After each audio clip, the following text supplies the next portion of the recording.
پہلا طبقہ وہ تھا، 3 گروہ، اس میں سے ایک گروہ ایسا ہے امت محمدیہ کا جنہوں نے بالکل مانا ہی نہیں، یا مانا تو جیسے اس کا حق ادا کرنا چاہیے تھا ویسے اس کا حق ادا نہیں کیا۔ قرآن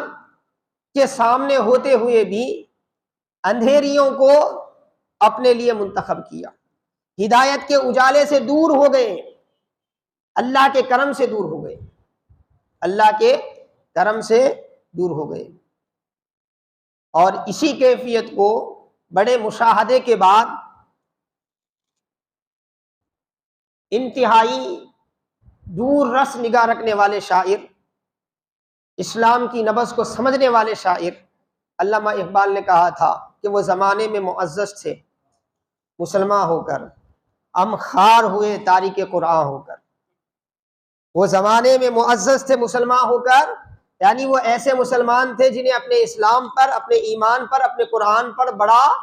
اعتماد تھا، بڑی وابستگی تھی۔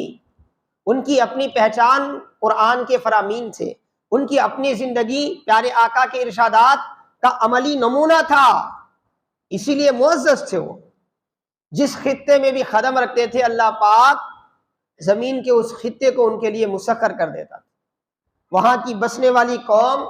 وہاں کے حیوانات، وہاں کے حشرات الارض تک ان کی بات سننے لگ جاتے تھے۔ اور ہم خوار ہوئے تارک قرآن ہو کر، ہم خوار ہوئے، ذلیل ہوئے، رسوا ہوئے، قرآن کی تاریخ ہو کر، قرآن کو سمجھا نہیں، اس کی اہمیت کو سمجھا نہیں، اس کے مطلب کو جانا نہیں۔ اب آپ خود دیکھیں، اہل سنت والجماعت کے پاس، وہابیوں کی میں بات نہیں کر رہا کیونکہ وہ آدھے گھڑے ہوتے ہیں، اہل سنت والجماعت کے پاس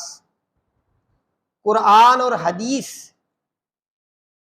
میں آئی ہوئی دعائیں اور اس حوالے سے کوئی تعویذ لکھا جاتا ہے تو وہ تعویذ جائز ہے، اس سے شفا حاصل کی جا سکتی ہے، اس تعویذ کا استعمال کیا جا سکتا ہے، اور ادب و احترام کے ساتھ اس تعویذ کا استعمال کر کے شفا حاصل کی جا سکتی ہے۔ وہ ایک ذریعہ ہے، شفا دینے والی ذات اللہ تعالیٰ کی ہے، یہ حرام نہیں ہے، شرک نہیں ہے، جیسے کہ یہ آج کل وہابی حضرات بولتے ہیں۔ ایسا مسئلہ نہیں ہے،